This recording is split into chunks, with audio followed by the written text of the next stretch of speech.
Well, this was an appalling and horrific murder, and all of my condolences are with the family and friends of the victim, and indeed with our troops, because they serve incredibly bravely all around the world, and they've seen one of their own murdered in an act of complete cowardice. Now, there are people who try and divide us with acts like this, and they've tried it before in London, and they've failed, and they will always fail. And there'll be people who try and use events like this to divide us, and they will fail too.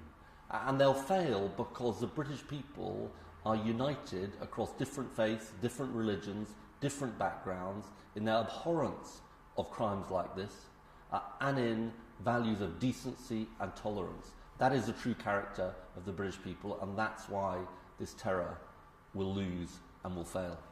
And as a politician, what's your message to the country about how people should react? The EDL, a number of EDL supporters went out into the streets of Woolwich last night. Is that a concern?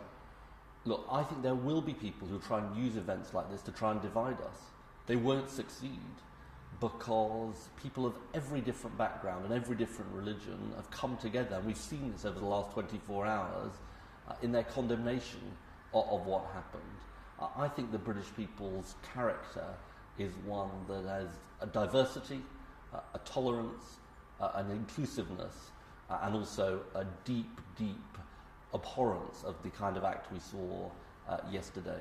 So we're a united country, not a divided country, and anyone who tries to divide us will not succeed. And this was clearly an act against British troops. Should the government be thinking about doing something more to protect troops? Perhaps give them more instructions about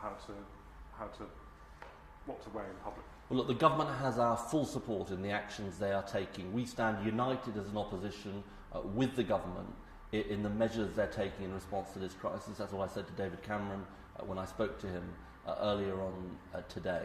I think it's right that troops continue to wear their uniform, which are the instructions that are going out today, because one of the ways in which we must ensure that the terror doesn't win is by us going out about our normal business. That's what you've seen on the streets of London today.